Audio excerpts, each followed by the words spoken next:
Okay, and we are back rolling live here at the FPA NorCal Conference with one of my favorite guests who's been here with us a few times, certainly last year It's been a at couple. FPA NorCal. Yes, I think set up in the same beautiful spot here in the Palace Hotel. I tell you what, I love the Palace Hotel. It's beautiful, great location. It's amazing. It's a Marriott property, so I get my points. There you go. So There I you like go. all of the above. Okay, so as usual, you have a full slate today, so I really appreciate you taking some time. Absolutely. Right after this, you're going up on stage to talk about the 4 factors that impact advisor productivity. Yes. And I know our audience is dying to hear about that. So for those of you that are not fortunate enough to come out here, number one, you should. It's a great location. It really is. It's Memorial Day weekend. And it's always, this event is the Tuesday, Wednesday after Memorial Day weekend in the heart of the financial district in downtown San Francisco. So it's truly like it's a fantastic conference unto itself. Nominally, it's a regional conference of Northern California, but it is really like national caliber speakers and quality. And for anybody that is at all like destination trip inclined, it is a long weekend in San Francisco that you can write off because there's 2 days of conference that immediately follow Memorial Day. So it's very nicely aligned. You can be downtown. You can go up to Napa or Sonoma if that's your inclinations. Like there's a lot to do as a destination conference here as well. Absolutely. A lot of great restaurants, a lot of great wine, everything else. And actually, Jeff and I Jeff was prior to you here today. And we talked about the beauty of of having your own business and all the great things you could write off, like drinking wine and having great food. Yes. Okay. It's a beautiful thing. With all that said, so I know you're going up on stage soon, the 4 factors. Tell us about that. So this draws from some research that we do on our platform. Kitces.com, we do a series of 4 advisor research studies on a rotating 6-month basis. We do one on advisor well-being, we do one on marketing, we do one on technology, and then we do one specifically on productivity, like the process that advisors use to do financial planning and serve clients, and what's associated with advisors that are more effective, more productive. And just in this context, like we measure productivity by revenue productivity. So like at the end of the day, how effectively are you converting your time, knowledge, expertise, and capabilities into revenue? Like a moderately productive advisor may do all the things that they do with their clients and generate $300,000 of revenue. A more productive advisor might be able to generate $500,000 or $700,000 of revenue. An extremely productive advisor can generate $1 million of revenue. We've all got the same 7 days a week, 24 hours a day, got to have some sleep another time in there. We all have the same length of the year. It's like no one magically gets more time than anybody else. And so to me, then it gets really fascinating to say, okay, but some people clearly can turn their financial planning knowledge and talents and capabilities into a lot more revenue than others. So what are they doing and how are they able to drive so much revenue productivity? All right. So we do this as a study.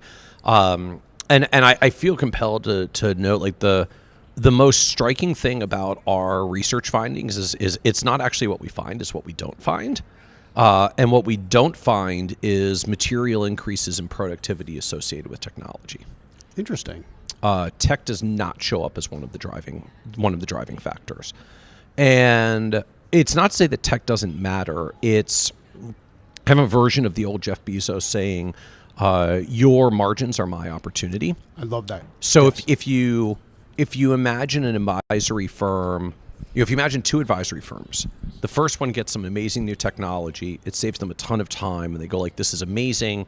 I can basically just like take Friday afternoons off, and our margins are better than ever. I'm making more money with less time. Beautiful." The second advisor implements the same technology and says, "This is incredible. We're saving so much time and cost now. I'm going to hire a tax team and start doing tax returns for all of our clients. I'm going to expand our services and go deeper." Now they can do that and run the same margins they were all along because the tech just gave them some, productivity, time savings, and cost savings lift to be able to reinvest into this new service without materially impairing their margins. But when you run that over time, advisory firm number 1 is doing high margin, less time, and advisory firm number 2 is doing expanding services, more capabilities to clients. And over enough years, firm number 2 starts winning business from firm number 1. And when you write that large over the industry, what you find if you look like 20 to 25 years ago, so when the first Moss Adams, Mark Tabergian, and team industry benchmarking studies started coming out about the profitability of advisory firms were running 25 to 30% margins. And that was before, I mean, the internet had barely been adopted. Everybody still ran software on their servers in their local server closet. Yes. There was no cloud adoption. There were no smartphones. There was no robo. There was no AI. And then you fast forward today, and the median advisory firm is earning 25 to 30% margins. And it's like, okay, 25 years of freaking amazing technology, right? If you've been around long enough to remember what it was like in the late 1990s, like this is a different world today. Navaplan comes to mind. Yes. Like just deep dive financial planning spreadsheets. It's a glorious thing. I loved it. And so you say, like, what happened? 25 years of amazing technology advancements, and we were on the same margins that we did 25 years ago. The median advisory fee was 1%. It's still 1%.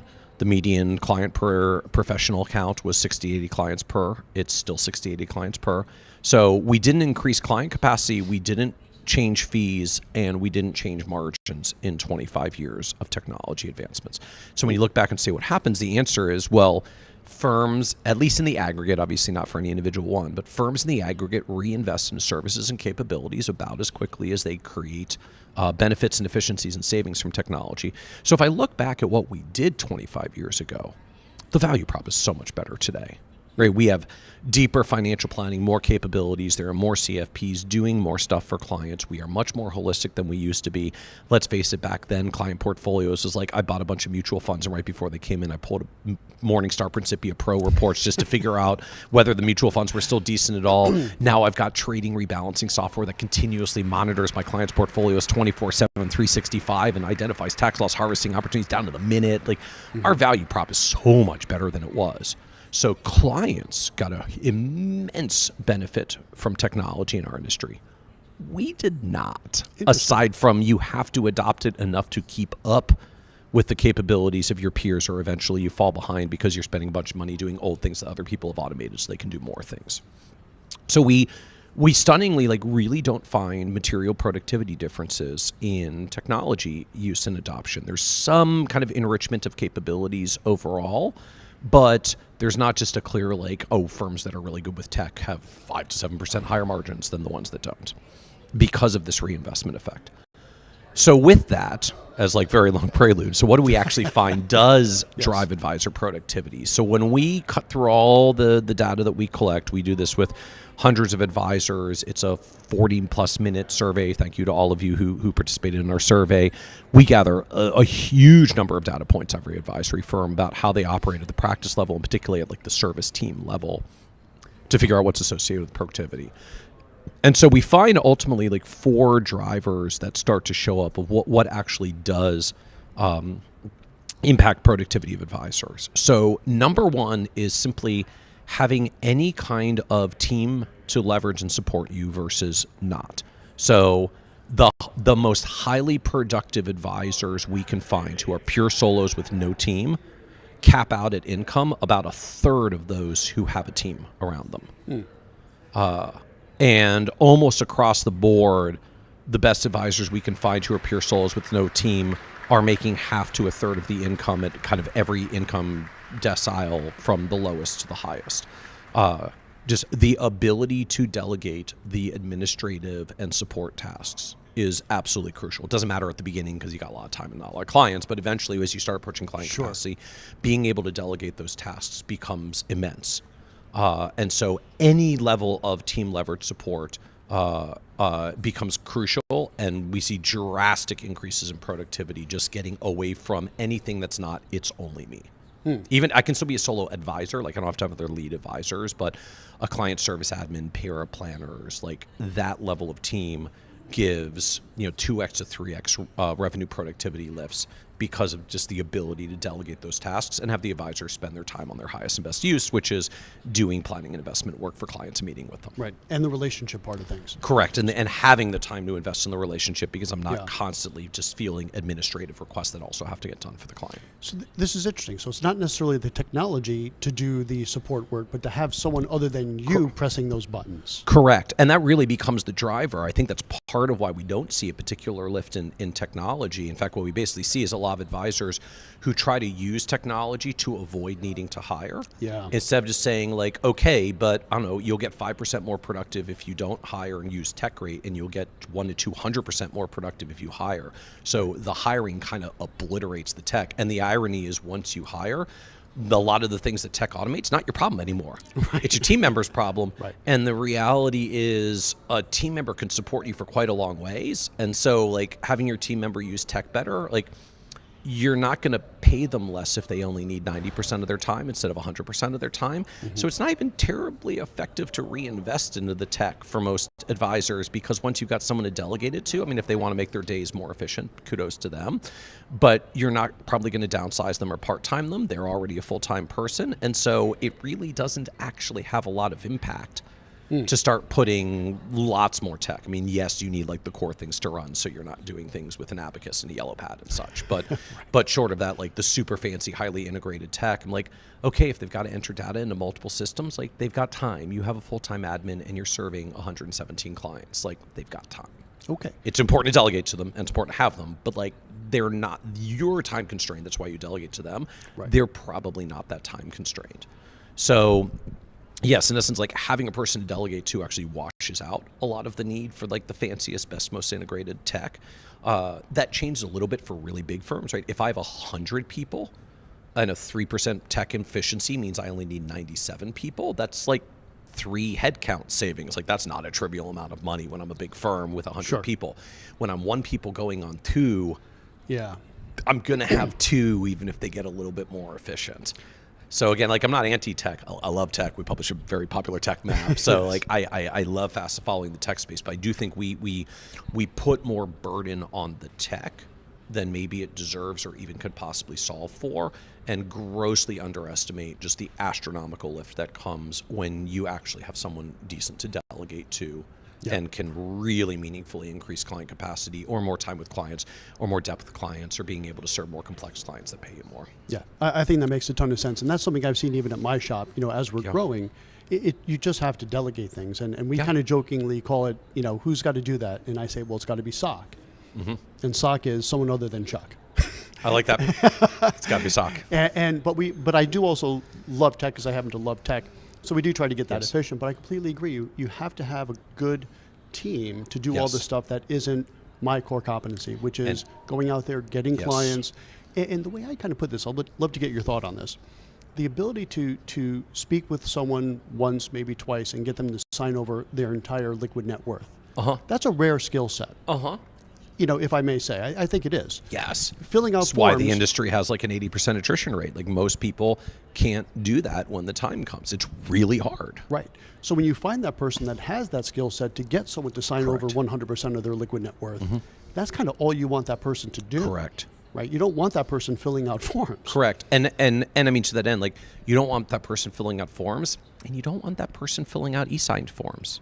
Yeah. Right? The e-sign's faster, yay technology, but like I don't really want you doing e-sign forms either. I'd still rather you have that go to your admin team that makes sure all the things get done and followed up, and frankly probably will follow up with more diligently than you were going to, because you're on to the next opportunity, because that's what we do. We're good at business development. Absolutely. And someone's got to stay behind to actually make sure all the I's get dotted and the T's get crossed and the paperwork gets across the finish line, right? So there's even and including with the first hire, there's also just a layer of role specialization that comes in, right? And I find this is actually kind of getting to the next layer of productivity. Most advisors have a gut response when they need to hire for the first time. They basically want to hire what I call a mini-me. Like, I need someone else to cover all the things that I do that I don't really want to do anymore, that I did when I'm young, but I don't want to do this stuff anymore. So I need like me from 10 to 20 years ago, who's like promising and upwardly mobile and can do all this stuff. And it's almost always the wrong first hire. The first hire you need is not mini-me. The first hire you need is opposite me. Right? Like I don't need another person like me. I mean, frankly, I went independent because I'm not a good employee. So hiring mini-me is pretty much guaranteed to not stay with me for more than 2 or 3 years. That's right. I need opposite me, right? I need someone who thinks it's awesome to come into a day with 12 items on a checklist to make sure all 12 get checked off. Right. And every single thing gets done across the finish line, so that I can just give it to them and say, make sure all this gets done, and I am on to the next thing. And I don't even have to mentally keep track of where it was, because I got someone whose gift is making sure that everything gets across the finish line. Yeah. And so to that end, what we find is the second kind of driver around advisor productivity is having the right team structure. And the big sort of surprising finding that we discovered as we went through the data is that I feel like there's been a kind of a trend in the industry, like teams are good, big teams are better, more people give you efficiencies, economies of scale. And we really find that's not true. When you get down to just like the core service team, like that unit of people that serves the particular segment of clients that they're on, so not like the centralized departments, but like your core, like the advisor and the people that supports them directly to serve their client base. What we find at that service team level is the sweet spot really seems to be 3 people, 1 lead advisor, and 2 support staff. And your support staff here are typically a client service administrator, so like some kind of pure admin role, and a paraplanner or an associate planner, like someone to help sort of the financial planning, data entry, prep plans, initial client correspondence about, call it like the simple stuff, right? Oh, what's the Roth IRA deadline? Great, they can do that. How much should I do a Roth conversion? Okay, maybe they can prep the analysis, but I'm going to review it and verify it, and I'm probably going to communicate to the client because that's more complex. Right. When teams get larger than that, we actually find the productivity starts to go down, particularly when they add multiple lead advisors. And that was striking to us because, again, there's a lot of, you expand your team, you hire service advisors, you hand the clients off to the service advisors, you grow your team, you free up your capacity. But what we find in practice is when those service advisors stay on your team, there are 2 problems that come up. The first is you have to manage them. And as that team grows, what we see is a lot of advisors, what they get in time savings by delegating to an ever larger team, they lose in management obligations. Either now you got to do one-on-ones and performance reviews and give them regular feedback and train them and develop them. And if you don't want to do that, that's cool, but they're probably going to leave in 2 or 3 years. And then you got to deal with turnover, which is all other sorts of problems at the team level. And so as we frame it, there's like a management tax that starts to take a toll as the team gets bigger. So when you've got 1 or 2 people, the tax is less than the benefits of the delegation and the team expansion. When you get to 3, 4 others, like 4 or 5 person team total, including you, that management tax really starts to take its toll. The second phenomenon that we find is most advisors, when they do these types of team structures, where I've got service team advisors that I hand clients off to, there tends to be a phenomenon that's something to the effect of, well, you're going to work with Jerry now, but I'm still here. Like I'll still be involved if you ever need me. It's sort of our way to like not really hand it off to Jerry, but kind of hand it off to Jerry because we're afraid that the client won't go to Jerry. Right. And what happens, that means I actually still have to periodically show up to meetings. And if I periodically show up to meetings, that means there's many meetings a year where there are 2 advisors in the room instead of 1. And nobody charges the client 2x the fees when there's 2x the clients in the room, which means if you put twice as many advisors in the room and you don't charge 2x the fees, your productivity just drops like a rock because you're absorbing capacity by sharing clients that are not actually paying at a level that would be commensurate with truly having a multi-advisor experience. A few folks out there are in like multifamily office environment where the average client pays many, many tens of thousands of dollars, and you can really just have a lot of people in the room. It's fine. The math works. Right. But for most of us, like mere mortals working with the mass affluent or like the mere millionaires, that math really doesn't work. And so what we find is when service teams get larger and keep adding service advisors under the senior advisor, the management tax and the shared client tax more than drags them down than any productivity lift that they would have gotten.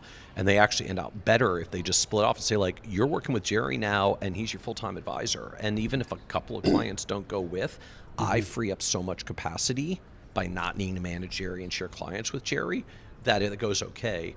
And if you really know that you're not going to stick around and Jerry has to hold on to all of them, you tend to do the transition more successfully.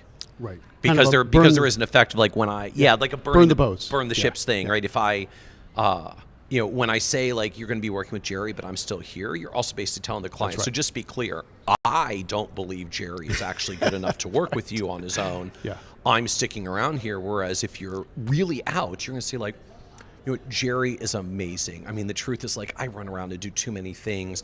Jerry's sole job is to service our clients fantastically well. People just like you. You're probably actually going to get more attention from him than you do from me, and better follow up. And like, this is true. a service upgrade, and it's true. Absolutely true. It is. Right, but like our egos can kind of get in the way a little bit there. It doesn't feel good to have to say to the client, like, I'm actually upgrading you by getting rid of you, or you're getting an upgrade by getting rid of me. But when you have to do the separation, you do. Right. And so when teams split instead of expand, we see lower management tax, lower shared client tax. Interesting. And smoother handoffs. Yeah, I love that. And I'm nodding so much because we're going through this right now. Yeah. We really are. And, to be honest, I have some clients where they will always ask me, and like, all I'm going to do is ask John to do this. Right. So you could just ask John. So when you think about, like, okay, how do I retrain the client so they're excited to just go to John first? Right. That's an exercise. It's a thing we've got to go through. It takes some work to retrain the client and reset their expectations. But to me, I mean, that's the purest sense of, that's what it means to actually manage the relationship. Otherwise, we're just responding reactively to the relationship. Client says, I want a thing, and like, I'm an overpaid traffic cop who routes their request to the appropriate destination, which isn't actually really a good, efficient use for anyone. Absolutely. So I think that's two of so the that's four. So that's two. So then the third that we find as one of the big drivers of advisor productivity is moving up market to more affluent clients. There's a big piece of kind of me and what I do that very much wants to see an expansion of the reach of financial planning. So frankly, you're more productive by working with more affluent clients was not necessarily a finding we were searching for. I was a little bit bummed to see that's a driver, but it really is. Right. But it really is. Right. Just if you think in the simplest sense, clients that have more dollars and more at stake tend to have more complexity, not always, but on average. They have more financial wherewithal to pay for solutions to that complexity, and they're willing and capable and able to do it, right? Mm-hmm. So if you think in another profession, right, like there are $300 an hour lawyer problems, and there are $1,000 an hour lawyer problems, and so on average, the people who have $1,000 lawyer problems tend to be people who have more dollars and affluence and stuff at stake in the first place. They have more complexity, they have more need for higher dollar services, and they're quite willing to pay it because there's so much at stake that, like, I'll really pay $1,000 an hour lawyer to make sure this doesn't get screwed up. And the same thing basically happens in the advisor realm. So we find, like, advisors whose average client is $6,000 to $8,000 of revenue have about double the productivity of advisors who are working with $3,000. So not only are the clients twice as affluent, but they end out with twice again as much revenue total in how many they can serve. When they move up to higher net worth and ultra high net worth clients, their revenue productivity doubles again. And so there's almost a 4x difference in average revenue productivity between advisors working with the mass affluent and ultra high net worth. That essentially comes down to mass affluent clients tend to hire advisors that at the end of the day are getting compensated about $250 an hour for their time, and advisors are working with ultra high net worth and out generating about $1,000 an hour for their time. And most of us don't charge by the hour, but if you take how much revenue you generate and divide by how many hours you spend on clients, you figure it out. I mean, roughly speaking, most of us spend about 2/3 of our time on clients. The other 1/3 is like compliance, professional development, vacation, all the rest. So if there's about 2,000 working hours in the year, there's about 1,300 hours spent on clients. So divide your revenue by 1,300 and you'll get about what your hourly rate is. And the higher the value of the clients, the more they end up paying. They've got the need, they've got the complexity. And then the last domain that we see, just to wrap up, is just pricing confidence. As we're hearing the claps we're hearing claps. We got to wrap up. Mike's next on the. I'm next on the agenda, so I got to go in a moment. Just the last thing that we see is just pricing confidence. Yeah. There's a lot of advisors out there like proudly say we provide an above average service for a below average fee. Right? We're so clearly, obviously valuable. You should hire us. I'm like. Yeah. Okay, like for anyone who's ever been to the Four Seasons, like they provide an above average service and are unabashedly charging an above average fee. Yes, for every little thing. Yeah, in no other world do we seek out above average service and expect to pay discount fees. Sure. That's not good. At the end of the day, that's not good sustainable business. Sustainable business is I either provide below average service and charge commensurately, or I provide above average service and charge commensurately. Right. And to me, there is a dearth of like proudly premium advisors who say like, yeah, I charge 1.25, I charge 1.5% because I'm actually that good. Like, you can go find a generic advisor up the street, but I'm just better at what I do for people just like you than they are. And when you align pricing to the rest, right? If you just look at your firm and how it's running, if your average advisory fee went from 1% to 1.1%, you're providing the same services, that whole 10% just drops straight to the bottom line. Yes.